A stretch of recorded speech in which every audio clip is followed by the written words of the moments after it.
السلام عليكم ورحمة الله وبركاته. أهلا وسهلا بكم من جديد على قناة سوبر دوج أم بدر. وحشتوني جدا جدا والله العظيم. النهاردة جاية أقول لكم سبب غيابي عن القناة بتاعتي. أنا الفترة اللي فاتت كنتوا عارفين إن شغل اليوتيوب ما بقاش يجيب همه، لا فلوس ولا أي حاجة، وتعب على الفاضي. المهم أنا لجأت لإحدى التطبيقات اللي بيطلع عليها اللايف، وقلت اما اعمل عليها شغل واتكل على الله، والحمد لله ربنا رزقني وكرمني. طيب انا شكلي كده يا جماعه اهملت في القناه بتاعتي، طب اعمل ايه؟ ففكرت كده وقلت ايه، اما اعمل حلقه من حلقات البيوت اسرار، وطبعا بدون ذكر اسماء وبدون صور علشان حفظا على كرامه الاشخاص. ايه المعنى؟ المعنى ان انا قلت ان انا اشوف حكايات حقيقية من اللي انا بقابلها في اللايفات في البيكيهات، وقلت اما اطلع احكيها واطرحها على الجمهور.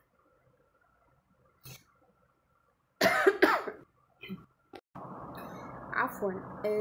قلت اما اطلع اطرحها على الجمهور، وفي نفس الوقت نتعلم منها حاجة ونطلع منها بحكمة نعرفها مع بعضينا. لما طلعت في احدى البيكيهات طلعت مع واحدة مرة واثنين وثلاثة، حكت حكايتها بتقول انها متجوزة وعندها 4 عيال، تمام؟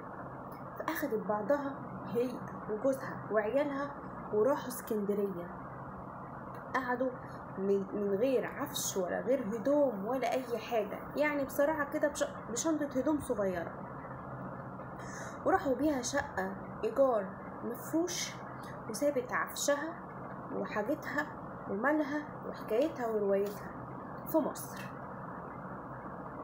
طيب ايه اللي حصل؟ اللي حصل الله اعلم بيها، لكن اللي حكيته انا هقوله لكم بصراحة، انا مش بلعاها. كل الحكاية اللي قالت ان كان عيالها من اسياد البشر، وكان عيالها بياكلوا احسن اكل وفي احسن المدارس، وكان. طب ايه يا ست سبب وجودك في اللايفات وقاعدة بتشتغلي زينا؟ كلنا على الله وانتوا عارفين. قالت في احدى البيكيهات وهي بتحكي على اللايف ان حصل لها حالة نصب، او جوزها حصل له حالة نصب، ان هو اتنصب عليه في حوالي 2 مليون جنيه. كان عندهم العربية، وكان عندهم الشقة الملك، وكان عيالها في المدارس خاصة، وكان حاجات كتير قوي.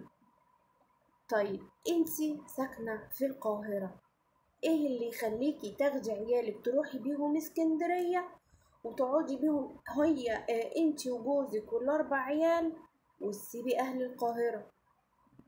طب الكلام مش مبلوع يا جماعة. انتي ابوكي واختك عايشين في القاهرة، ليه ما اخدتيش سكن بره؟ قالت اصلي مش مرتاحة في العيشة، وبيحصل لي مشاكل مع اختي وابويا والحكاية والرواية وعيالي وسلايفي وكلام زي كده. طب انت ليه ما اخدتيش شقة في بلد تانية جنب البلد بتاعتكم؟ ليه تسيبي المحافظة كلها وتروحي محافظة تانية؟ لا انا ما عنديش طقطان، انا مش طايقة العيلة، انا مش طايقة الجيران، انا جاتلي حالة نفسية، انا جوزي ما بيعرفش يتكلم، انا جوزي والحكاية. حسيت ان الموضوع كله علشان خاطر تطلع على اللايف تحكي حكاية زي كده عشان الناس تستعطف الناس، وبعد كده الناس تدعمها. بصراحة انا ما بلعتش الموضوع، قعدت افكر مع نفسي، بما ان احنا بنطلع لايفات انا وهي كتير، هي ليه واحدة تسيب بلدها ومحافظتها كلها بالناس اللي تعرفها، وتروح بشنطة هدومها في شقة مفروشة في اسكندرية تعيش هي وجوزها وعيالها؟ هي هربانة من حاجة؟ انا عايز اعرف تعليقاتكم، كل دي تكهنات. طب يا جماعة انا دلوقتي لو واحدة ومش طايقة اهلي، طب ما اسيب لهم المحافظة كلها؟ طب ما انا ممكن اسيب لهم البلد واعيش في البلد اللي جنبهم، ممكن اسيب لهم المكان واعيش في شارع تاني مثلا، واجر شقة في مكان تاني. ليه اسيب البلد كلها؟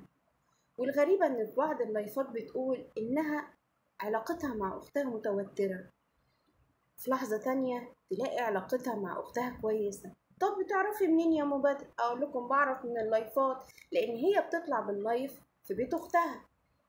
طيب، وساعات أختها نفسها بتروح لها اسكندرية. طب وانتي ليه يا بنتي بتطلعي تشتكي على اللايف وتقولي إن أختك بتعمل مشاكل معاكي؟ ليه يا بنتي بتشتكي على اللايف إن انتوا مش طايقين بعض وعندكم مشاكل مع بعض؟ طب ليه؟ وليه في نفس الوقت الله بتتجمعوا مع بعض في الشقة بتاعتك في اسكندرية، ومرة تانية تتجمعوا مع بعض في الشقة بتاعت القاهرة؟ طب ما تاخديش بعضك انتي وعيالك ليه وتروحي تسكني مع اختك في الشارع، او مع اختك مثلا في الشقة بتاعتها؟ تفتكروا هي لما راحت اسكندرية هي وجوزها وعيالها بدون اي عفش، هي هربانة من حاجة؟ ولا جوزها هربان من حاجة؟ ولا هو اصلا في حاجة غلط؟ وايه اللي يخليها تيجي بعيالها ساعة الامتحانات بس وتيجي هنا في القاهرة؟